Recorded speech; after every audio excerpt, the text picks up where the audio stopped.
This video is looking at using double number lines and endeavouring to convert between fractions, decimals and percentages. Let's get straight into looking at an example.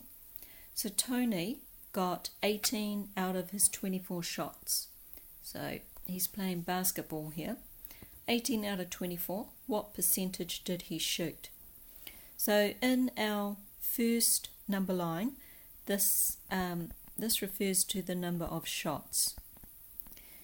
So 24 altogether is how many he attempted. So we put 24 at the end of the line and then 0 right at the beginning. So he can either get anywhere between 0 and 24 shots.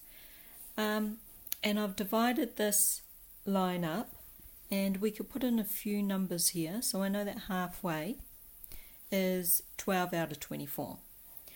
And then we can also put in, so I could put 6 here. So that's halfway between 0 and 12. And then I could also put 18 here, halfway, which is halfway between 12 and 24.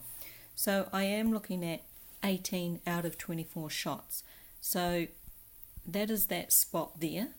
That's 18 shots. And with these double number lines, the second line will be the percentage. So whatever we're trying to find out. So we're trying to find out percentage. So if you got all 24 shots, if you got all of them, that would mean his percentage would be 100%. If he got none of them, it would be 0%.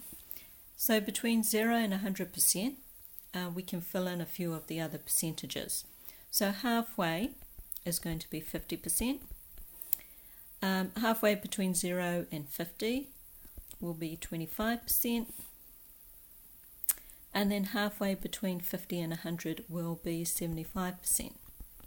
So I can see here that 18 shots is 75%.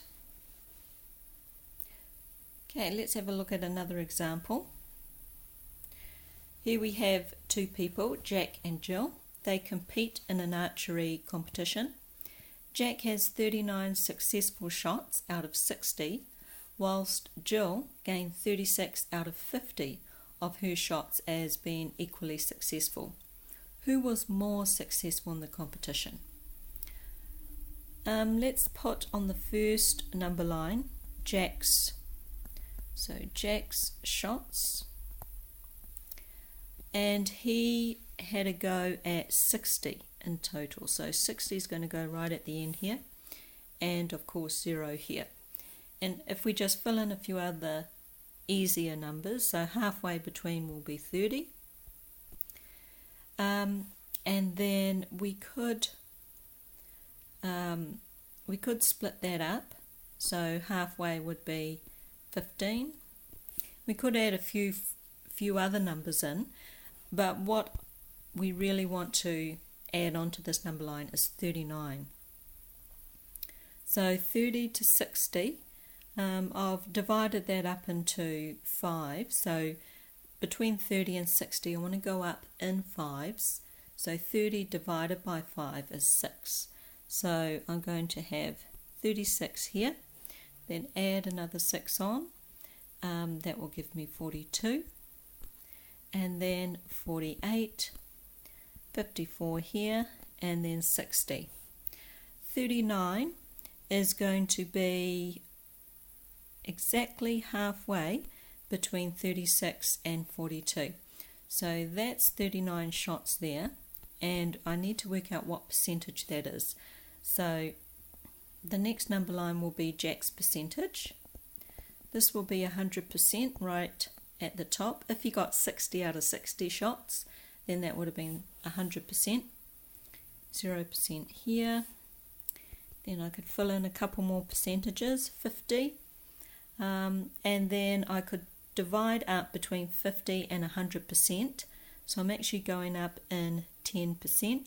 So this would be 60%, 70, 80, 90. So we're looking at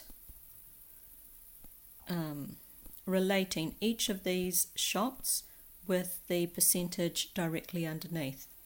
Now I can see that halfway between 60 and 70% is 65%.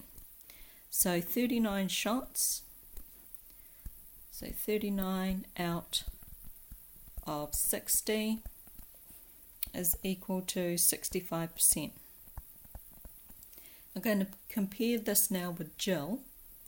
So the next line down will be Jill's shots. And she attempted 50 altogether. So we would have 50 there, 0 there. We'd have 25 here, 25 shots for Jill. And then this would be going up in fives with the indent marks that I've got there. So 30, 35, 40, 45. And she got 36, so 36 is going to be about here.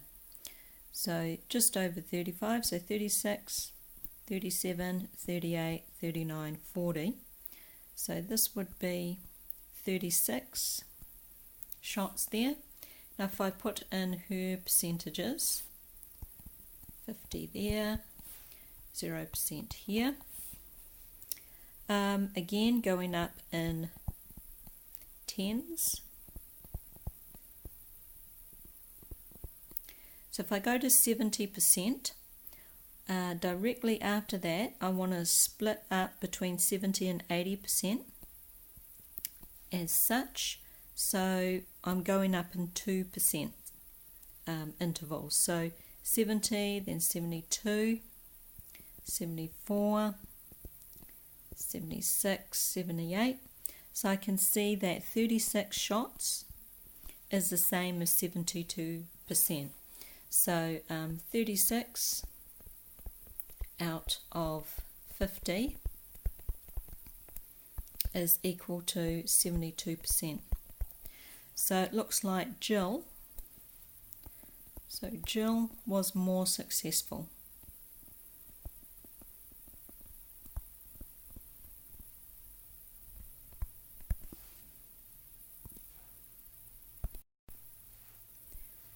So those two examples show the use of using double number lines, whereby we're looking at one of the lines being percentages and the other line being the actual physical variable that we're looking at.